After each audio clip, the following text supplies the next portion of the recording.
So when I first started out with my brand, first and foremost, I didn't know I was starting a brand. I was just hopping on YouTube and decided I wanted to help African American women with their relaxed hair. That was like my niche, that was my thing, that was the reason why I started YouTube. And so it has really turned into everything that it has today, which I never anticipated, never expected, never planned. Really just kind of evolved, and I let God do his thing, and we're here today. So anyway, I have some things that, as I was going on the way, that I realized, okay, if I knew better, I would have done better. And so there's some things within my brand that I would do the same, honestly. And there's some things that I would do totally different if I was starting my brand from scratch, which is why today we are completing the From Scratch series, which is part 3. So check out the other parts as well. My first one is YouTube channel from scratch. The other one is starting my business from scratch, like what different things I would do. So I'll have it all in a playlist linked below for you, but let's go ahead and jump into what I would do if I was starting my personal brand from scratch. Hey y'all, what's up and welcome back to my channel. My name is Andrea and this is the place for entrepreneurs and content creators looking to brand your businesses and increase your online impact, okay?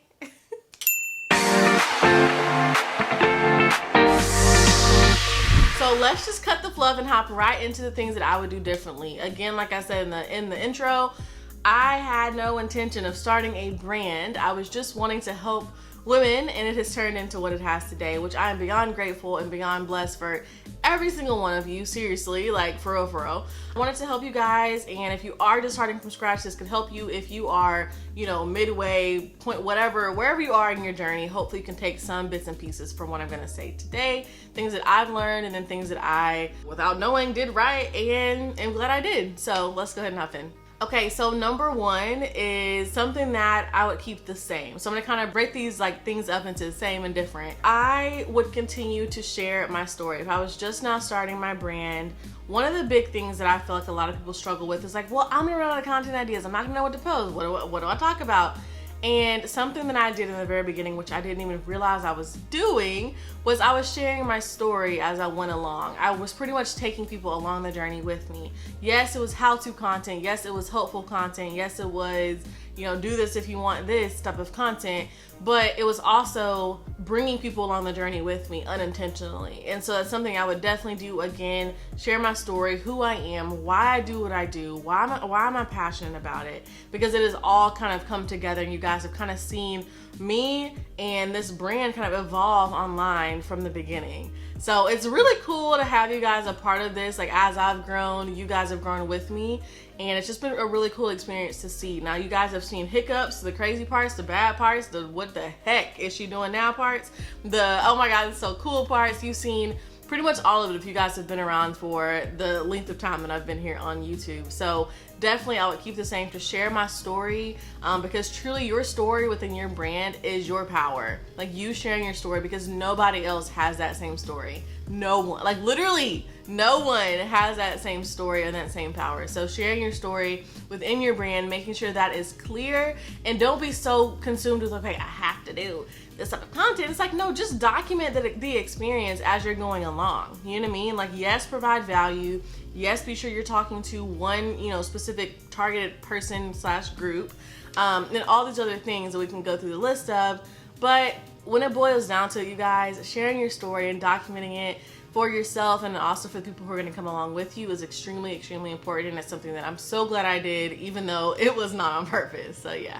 Okay, so something that I would do as well, and this is different than what I did. So looking back, I wish I would have done this, I guess to say, is I would focus on solely serving my audience and my audience alone. I would get one very specific on who I'm here and called to serve, and then from there I would really focus on knowing who they are, breaking it all the way down. Where do they go to eat?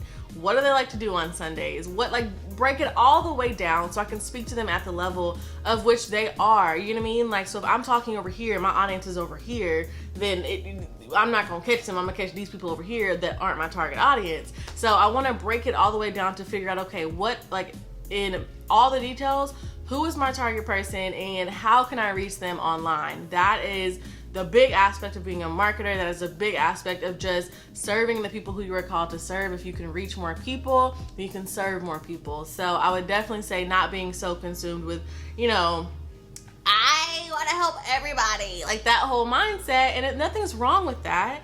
Nothing at all is wrong with wanting to help everybody. But you guys, jack of all trades is a master of none. So you want to be very specific on who you're called to serve. And like the Bible says, right?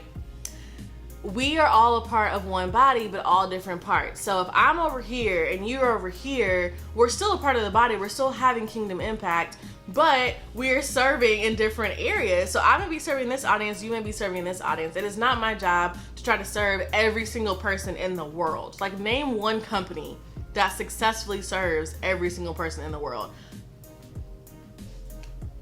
Exactly.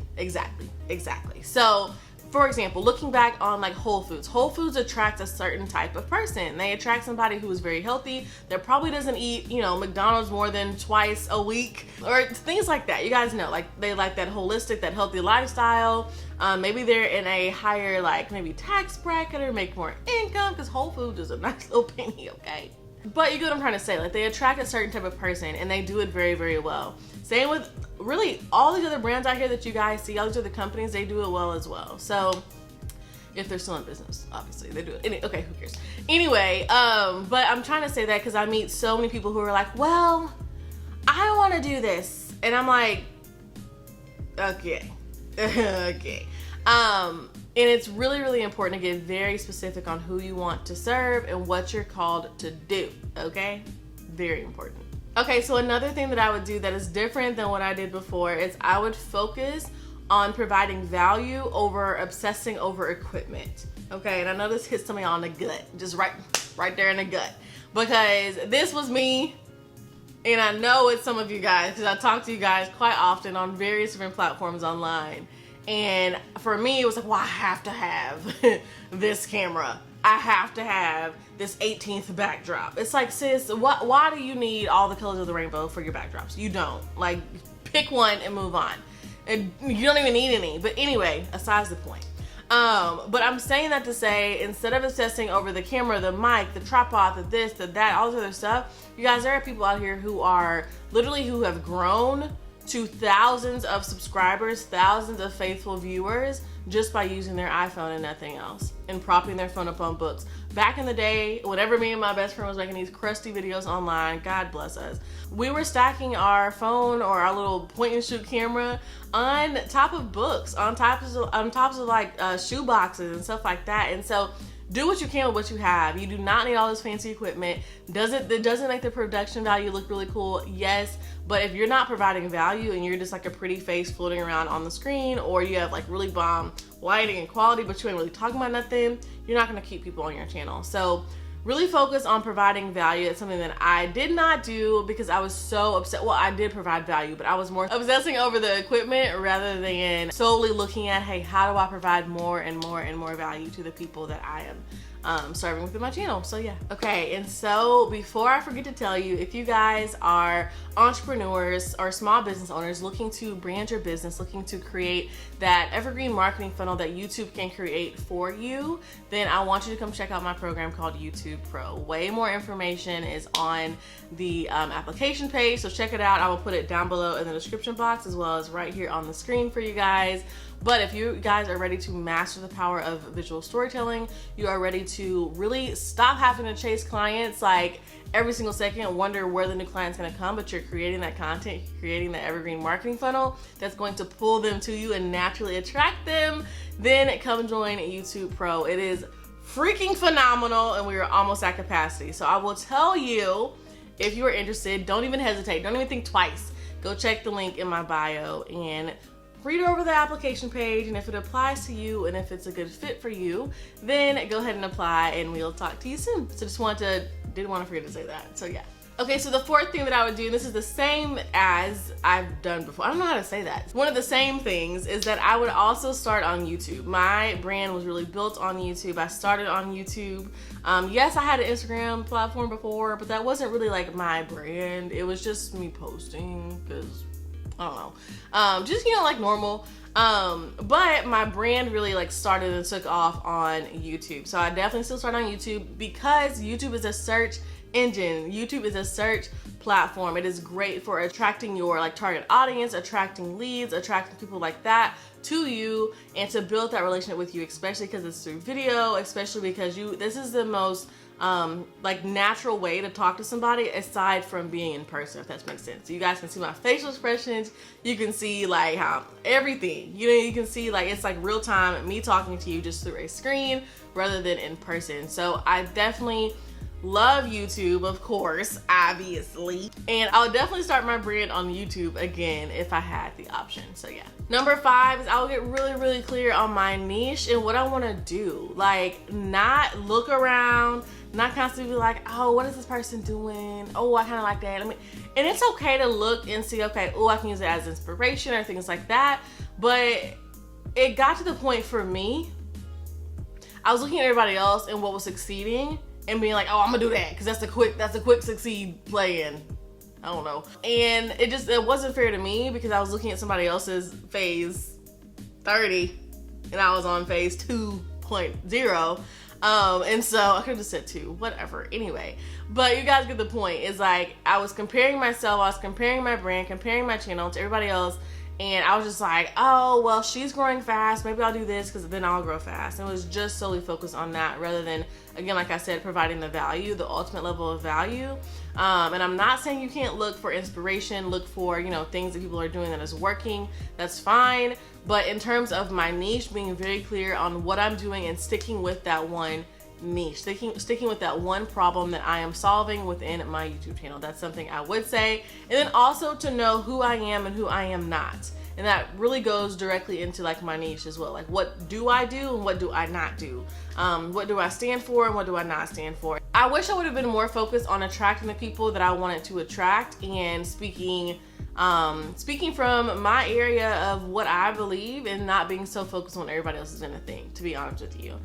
Another thing that I would say, you guys, number 6, is I would go all in, y'all. Like, when I first started, I was barely doing it. I did, kind of sort of here and there for like 2 years, and I would literally just go all in. Not just within my YouTube channel, just overall within my brand. I would get coaching. I would have gotten coaching years ago, you guys. But what I am very thankful for is, like I said, I'm glad I started on YouTube because that allowed me to have the income to then invest into a camera, invest into a tripod, invest into all the other things that I ended up getting with my YouTube income that I was making solely from YouTube. So it has also allowed me to invest into my business now. That has then allowed my business to grow. I'm gonna invest more, I'm gonna grow more, and it's like this continuous cycle. So anyway, that's something that I would say as well, just to go all in, like, yeah, all in. And another thing is to really focus on monetization strategies. So towards the beginning, I was doing affiliate marketing. I was doing like just YouTube AdSense or Google AdSense, whatever, the ads that pop onto your videos. Then I was also doing sponsorships through brands. I was doing that a lot, which I have stopped for it momentarily, but I'm gonna pick it back up. Then last but not least, number 7 is not being afraid of failing. Honestly, I feel like that is something that I've learned and it has helped me so much to know that if I don't hit this goal, the world is not going to end. Though I believe wholeheartedly about this goal, if that goal does not come to pass, or if God did not want me to have that, or whatever may have happened where that goal didn't come to fruition, that's okay. The world's not going to end. Or if I post this video and it's a flop and I spend all this time on it, that's okay. It's gonna be a good learning lesson, and to look at my analytics and have that data to really bounce off of that. So not being afraid of failing and just trying stuff, you guys. I know so many people who are afraid of failing, so they never even try. And I'm like, so you would rather live your entire life wondering what if than, oh, I wish I would have done that. Like, I would rather be like, I wish I wouldn't have done that, rather than be like, oh, what would have happened if I would have just did this? No, we got one life to live and we don't know how long we're gonna be here. So nope, all in. Okay, that's something I would definitely say is all in, but not to like overwhelm yourself or things like that, but definitely all in into my brand. So I know mistakes and things are gonna happen along the way, which is why I am thankful for my journey. And I can be honest with you guys, I was not always thankful for my journey. I was like, this is taking a long time and all this stuff, and I'm set goals that are bigger than me, and so I will always be going for that, if that makes sense. So I'm not exactly where I like aspire to be quite yet, but my goals are set for me to get there, so totally fine. But within my brand, like, I've made mistakes, I've done things really well that I didn't even realize I was doing well. And so I wanted to ask you guys the question, what is your number one tip or number one thing you would do the same or differently if you were starting your brand from scratch, etc. So comment down below in the comment section and let me know. All right, you guys, thank you for watching. If you have any questions, comment below or shoot me a DM on Instagram, okay? And we'll talk from there. All right, you guys, love you so much. Be sure you have subscribed. If you guys are interested in YouTube Pro, come join us. Please do not hesitate. And I'll see you guys in the next video. Bye.